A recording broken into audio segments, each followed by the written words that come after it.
나는 여러분 혹시 공자님 의심하는 분들 계세요? 역사 안에 오신 거?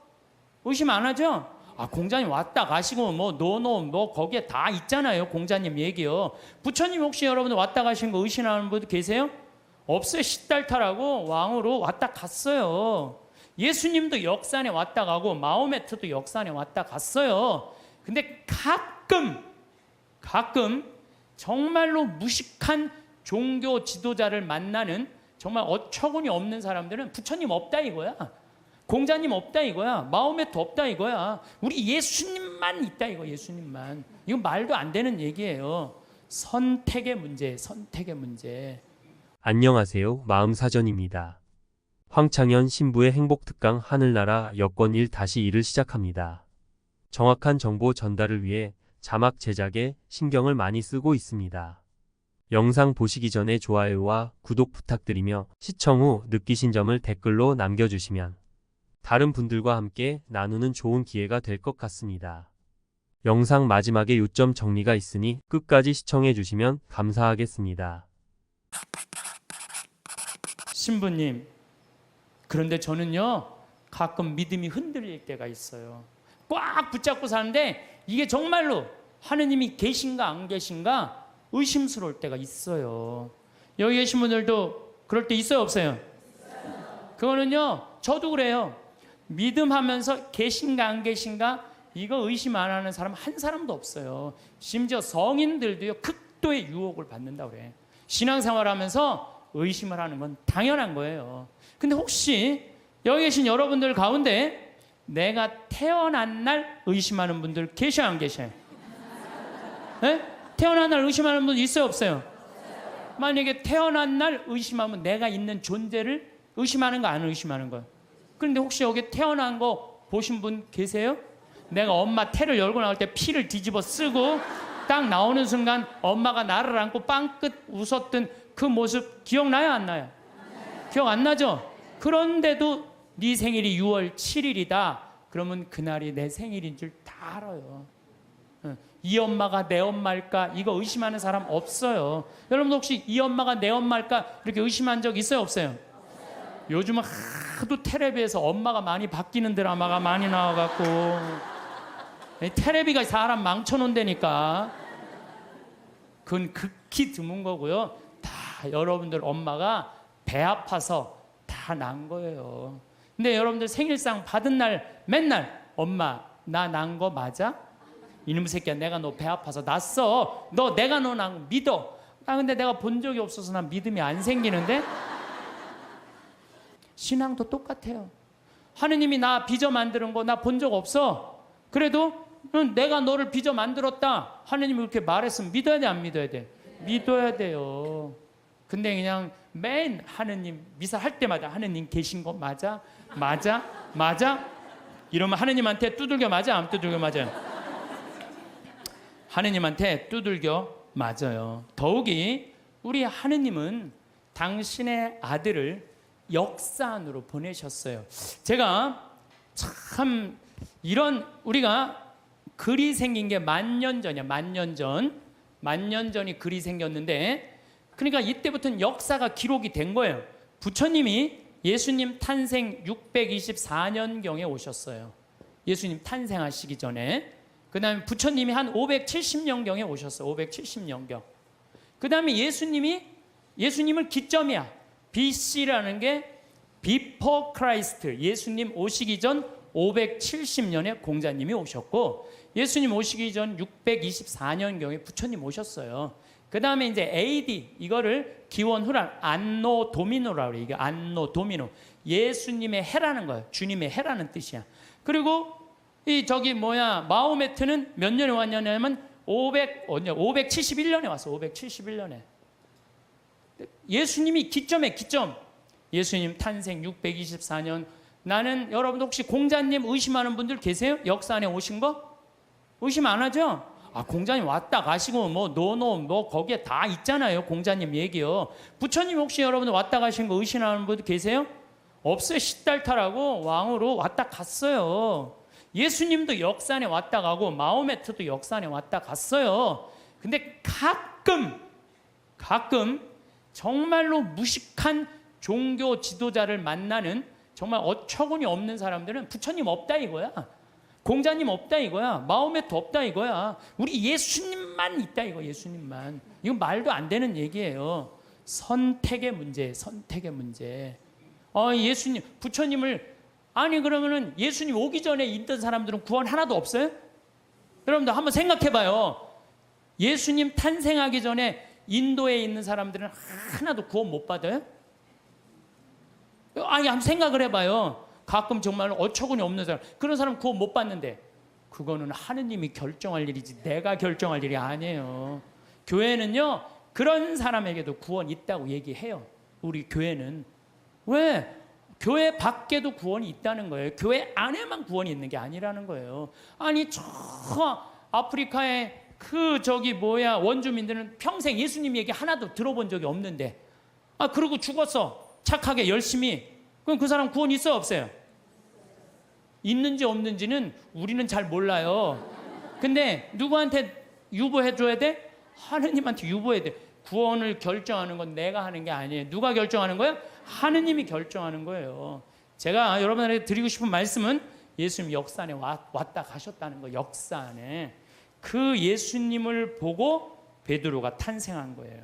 그 예수님을 보고 베드로가 탄생하고 지금 266대 프란치스 교황, 전 교황이 265대 베네딕토 교황, 전 교황가 264대 요한 바오로 2세 교황, 1대 교황이 베드로, 2대 교황이 리노, 3대 교황이 아나클레투스, 4대 교황이 클레멘스, 5대 교황이 이 이름이 어려워 아바리스투스, 6대 교황 알렉산데. 그래서 1대부터 266대까지 이어온 거예요. 2000년 동안. 그렇지 않아요? 그러면은 베드로가 어느 날 갑자기 뚝 떨어져 갖고 베드로가 지금부터 이 교회가 있다. 예수님이란 이런 존재를 가짜로 만들어냈겠어요? 자기가 눈으로 보고 배운 그 예수님을 증언한 거겠어요? 눈으로 본 예수님을 증언한 거예요. 예수님이 3년 동안 우리랑 같이 사셨고 십자가에 못 박혀 돌아가셨고 부활하시고 이거를 체험해 갖고 증언한 거야. 그러니까 지금 266대 교황까지 내려왔다는 거는 거미가 나뭇가지에서 줄을 타고 내려와서 집을 짓듯이 우리는 베드로부터 타고 내려와 갖고 이 교회라는 집을 짓는 거예요. 그러니까 여러분들 성서에 신약 성서에 있는 게 하나도 거짓이 없어요. 예수님이 베드로가 직접 보고 증언한 거예요. 베드로뿐만 아니라 12제자. 12제자만 보고 증언했어요. 그 외에 수많은 사람들이 보고 증언한 그 교회가 지금까지 이어져 내려온 건데 그걸 의심하면 어떻게 했냐 이거예요. 나는 있느냐 없느냐 이거 따지는 사람들 보면 다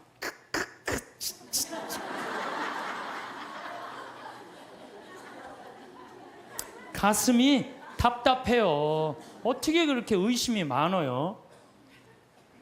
하느님은 우리를 지어내신 주물주시고 창조주셔요. 그냥 꽉 붙잡고 살면 돼요. 내가 태어난 날 본 사람 없어. 네 생일이 6월 7일이다. 그럼 내 생일이 6월 7일이에요. 내 생일이. 그래서 6월 7일이다. 6월 7일인지 믿는 거예요. 정화상 성인은 감옥에서 쓴 책 상대상서에서 이런 글을 써요. 사람이 한 편의 걸작이나 한 편의 명화를 보면 존경하고 예찬하듯이 우주 만물에 한없이 많고 아름다움도 하나의 걸작이고 명화일진데 드물게도 그것을 만든 이가 누구인지를 묻지 않으면 어떤 이유인지 모르겠습니다. 우리가 모나리자, 레오나르도 다빈치가 그렸다 그러면 레오나르도 다빈치가 그린 줄 아는 거예요. 경복궁 이거 진 사람 있다 그러면 경복궁 진 사람 있는 거예요. 이 우주 만물 얼마나 저 산 얼마나 아름다워요. 아름답죠? 저 물 한 개 피는 거 봐요. 구름 얼마나 아름다워요. 저 아름다운 걸 보면서 이 우주 만물의 지은이가 누구인지를 묻지 않으면 얼마나 답답하냐 이거예요. 그래서 여러분들 이 우주 만물을 만드는 창조주가 있다는 거예요. 그게 바로 하느님이라는 거예요. 심지어 칸트라는 철학자는 참 재미난 얘기를 했어요. 그 사람이 순수이성 비판, 실천이성 비판, 판단력 비판 그런 철학 이렇게 두꺼운 걸 썼어요. 근데 그 내용 중에 하나가 절대 도덕 명령이라는 걸 해요. 사람은 무조건 착한 일을 해야 된다. 이걸 자기 철학 논리에 주장을 해요. 그런데 가만히 보니까 정말로 착하게 사는데 이용만 당하고 괴로운 사람 있어요, 없어요? 있죠? 여러분들 살다 보면 정말 착한데 이용만 당하고 사기 당하고 그냥 고통스럽게 사는 사람이 있어. 그 사람한테 그래 너 그래도 착하게 살아, 착하게 살아, 착하게 살아. 나 이렇게 착하게 살아 괴롭기만 한데, 근데 또 한편 정말로 나쁜 짓만 골라 사는 사람들이 있어요. 그런데 보면은 아주 떵떵거리고 잘 살아. 저 사람은 나쁜 짓 하는데 저렇게 떵떵거리고 잘 사는데 난 착한데 이렇게 괴롭게 살아. 너 그래도 계속 착한 일 하라고 얘기할 수 있어? 이제 칸트가 가만히 있어봐. 그러게 그러면 안 되지. 그럼 안 되겠다 야. 착한 일을 하면서 끝까지 착하게 산 사람은 마지막 날 하느님이 거기에 대한 보상을 다 해준다. 악한 일을 한 사람은 마지막에 악한 대가를 다 치르게 한다. 그래서 실천이성 비판이라는 데선 그 하느님이 좀 있어줘야 되겠다. 양심의 기준을 세우기 위해서. 그래갖고 그 사람이 마지막에는 하느님의 신의 존재가 있어야 되겠다 그래요. 뭘 그걸 그렇게 어렵게 설명을 해. 우리 4대 교리에 있는데 상, 선, 벌, 악. 착한 일을 한 사람은 상을 받고 악한 일에서 벌 받는 거. 마지막 날이요 착한 일을 한 사람은 거기에 합당한 보상을 하느님이 다 해주셔요. 근데 악한 일만 하고 나쁜 짓만 골라서 하고 요즘 텔레비 보면요 정말로 내가 보기에는 돈이 여러분 한 20억만 있으면 되지 않아요? 20억? 아유 시부님 20억이라도 2억이라도 있었으면 좋겠어요. 2억이라도. 근데 뭐 무슨 전임 대통령이 뭐 그 추징금을 뭐 2천억인가 뭐 했는데 그 중에 많이 냈더라고요. 231억을 아직 안 냈대요. 231억을. 나는 그 앞에 200자만 빼고 31억만 좀 내갖고 좀 참. 저는 그 요즘 전 대통령, 전임 대통령들 그 추징금 안 내는 거 보면은요, 참 가슴이 아파요. 아무리 출세하고 대통령이 되면 뭐예요? 끝이 얼마나 비참해요. 여러분들 그렇게 사는 게 나아요? 정말로 양심의 하느님 뜻에 따라 그냥 행복하게 사는 게 나아요. 요즘은요, 출세하는 거, 여러분들 옛날에 못 먹고 못 살 땐 출세하는 게 좋았어요. 출세했어야 돼. 억울하고 분해갖고. 근데 요즘 집에 차 없는 사람들 없어요. 옛날에 여러분들 아침에 자고 일어나면 밤에 목마르면 먹으려고 물 떠놓은 거 꽝꽝 얼어있어요? 안 얼어있어요? 나도 어렸을 때 아침에 그냥 물 먹으려고 보면 이게 꽝꽝 얼어있어요. 옛날에는 웬만한 집들은 다 그랬어요. 근데 요즘 어때요? 다 먹고 살면 이제 출세 안 해도 돼요. 나는 출세하는 거 하나도 안 부러워요. 우리나라 대통령들은 다른 나라 대통령에 비해서 끝이 좋은 대통령이 하나도 없어요. 지금까지. 정말 그렇지 않아요?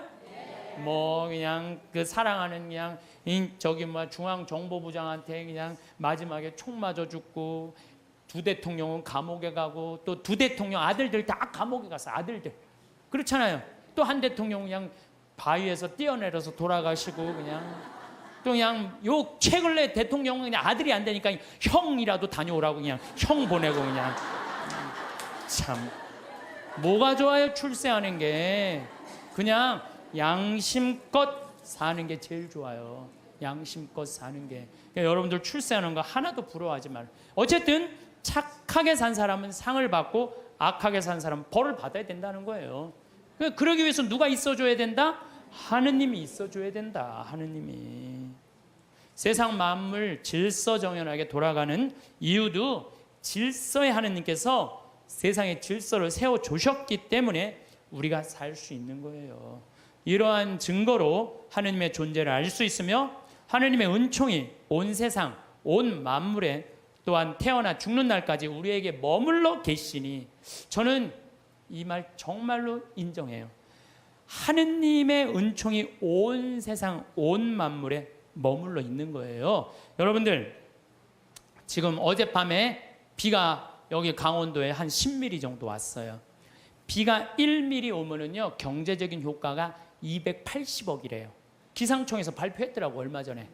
10mm가 오면 얼마가 오느냐면 2,800억이 하늘에서 쏟아지는 거예요. 그 여러분들 비한테 반말하면 안 돼요.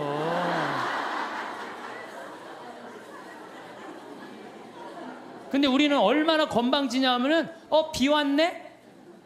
비 오고 있네? 이게 말이 돼요? 비 오시네. 비 오시네.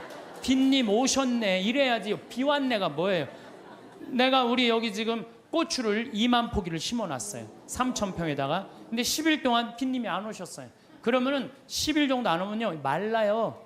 마르기 시작하면요 고추가 마르는 게 아니라 내가 입이 바짝 내가 말라요. 감자, 옥수수 지금 3,000평, 5,000평 다 심어놨어요. 근데 어젯밤에 이렇게 누워서 자는데 빗님 오는 소리가 들리더라고요. 난 미소가 싹 젖이는 거예요. 하느님 감사합니다. 우리 고추들이 싱싱하게 자랄 수 있도록 빗님을 내려주셔서 감사합니다. 사실은 저 빗님한테 존댓말 하는 사람만 물을 쓸 수 있어요. 막 반말하고 비 왔네. 아유 지겨워 짜증나.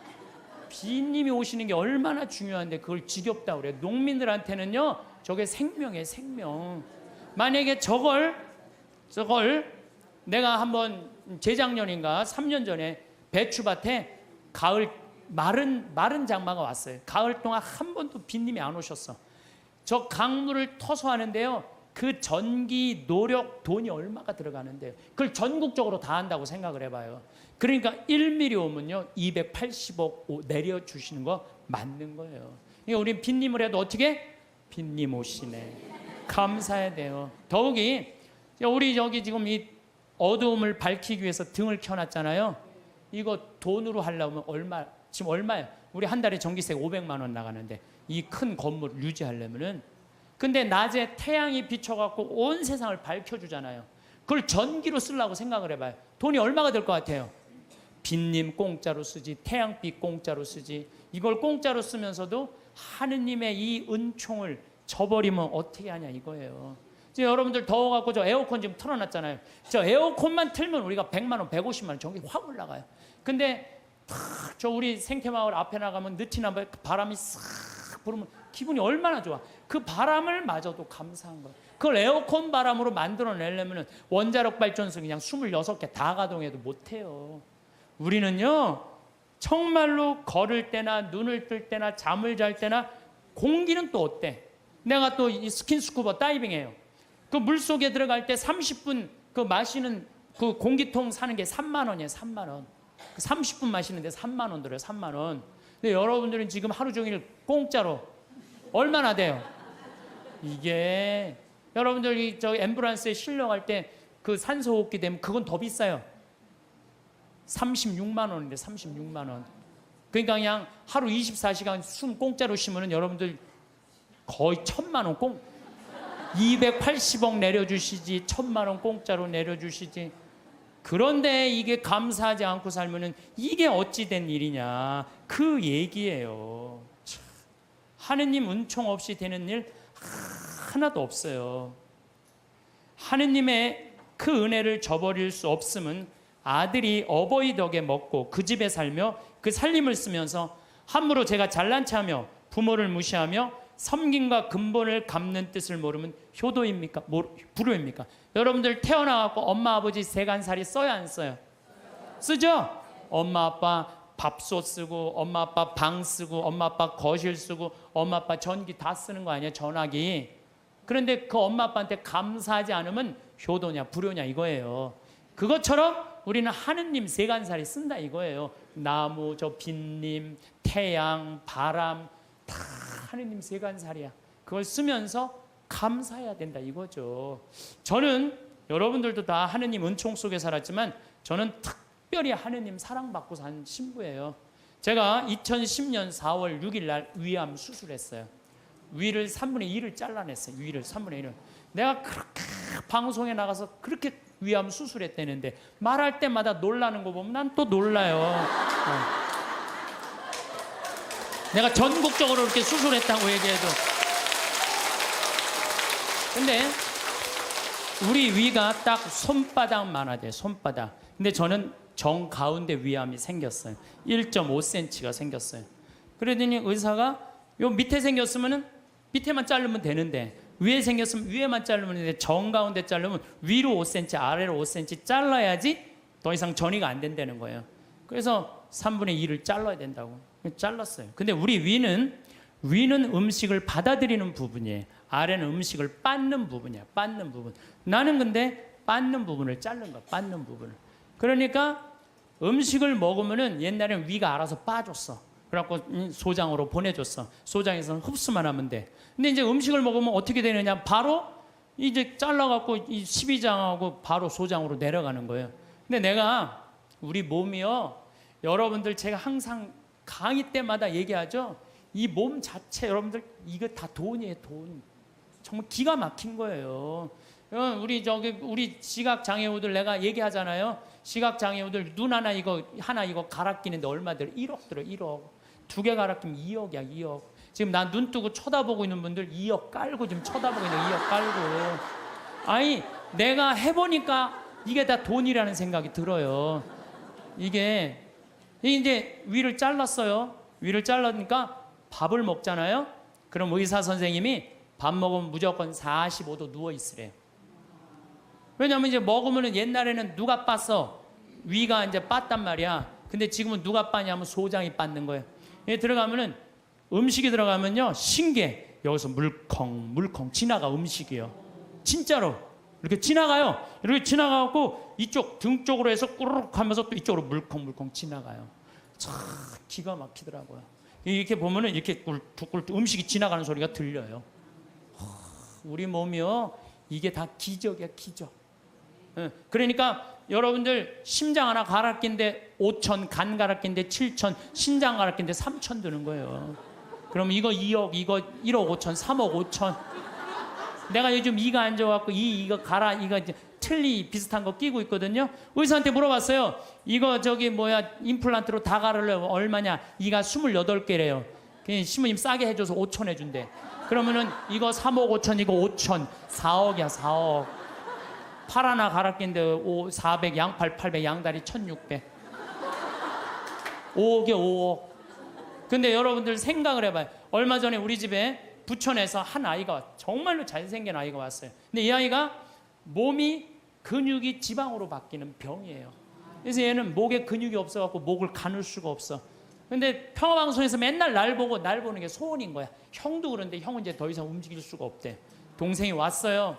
동생 왔는데 아버지가 계속 뒤에서 목을 받쳐주고 있더라고요. 여러분들 지금요 이게 병이 들어갔고요 꼼짝도 못하는 사람도 얼마나 많은데요.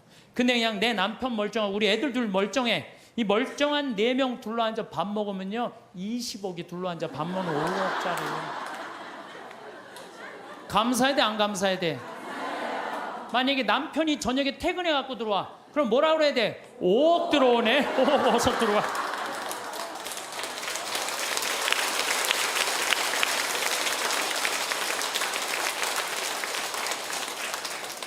근데 제가 수술하고 20일 만에 20일도 아니네 14일 만에 우리 직원들이 수술하고 강의를 다 취소해놨는데 딱 하나를 취소를 못한 거예요.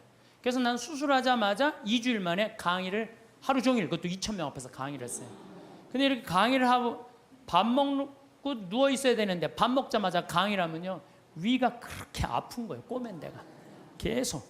근데 2년 내내 아픈 거 2년 내내. 근데 작년 여기 온 우리 PD 선생님하고 같이 작년에 이스라엘에서 초청을 했어요. 이스라엘에서 초청을 해갖고 저기 뭐야 예수님 걸어가신 길을 가자는 거예요. 예수님이 딱 27년 3월 26일 날 나자렛에서 떠나갖고 갈릴레아로 갔대요. 27년 3월 26일 날. 근데 내가 작년 3월 26일 날 거길 간 거예요. 그 떠난 날 역사적으로 떠난 날 거기 나자렛에서 예수님이 두루마기를 펴서 뭐라 그래요? 오늘 이제 기름이 부어갖고 묶인 이들에게는 해방에 눈먼이들에게는 빛을 가난한 이들에게는 해방을 이렇게 얘기를 하잖아요. 이게 오늘 나한테 이루어졌다.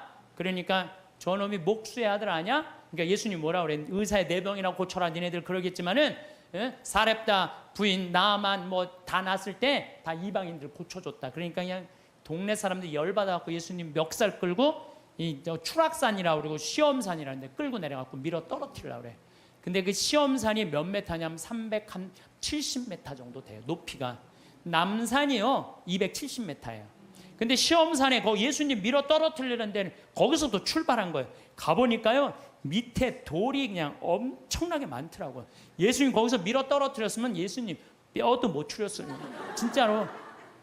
내가 작년에 이거 좀 계속 얘기하겠지만은 내가 거기 와서요, 예수님 만나고 왔어요. 그냥 성서를 막연하게만 생각을 했는데 그 예수님을 보니 그 자리에 현장에 가보니까요, 살아있는 예수님을 만나는 거야. 그래갖고 그냥 거기서 또 이제 같이 떠난 거지. 예수님하고 제자들이 이제 길을 헤치고 갈릴레아로 가셨다. 루카복음 4장에 그렇게 나와요. 나자렛에서 시험산에서 밀어 떨어뜨려야자 그들을 가로질러 갈릴레아로 가셨다. 갈릴레아까지, 나자렛에서 갈릴레아까지가 60km야. 60km 동안 예수님 생각하고 걸은 거죠.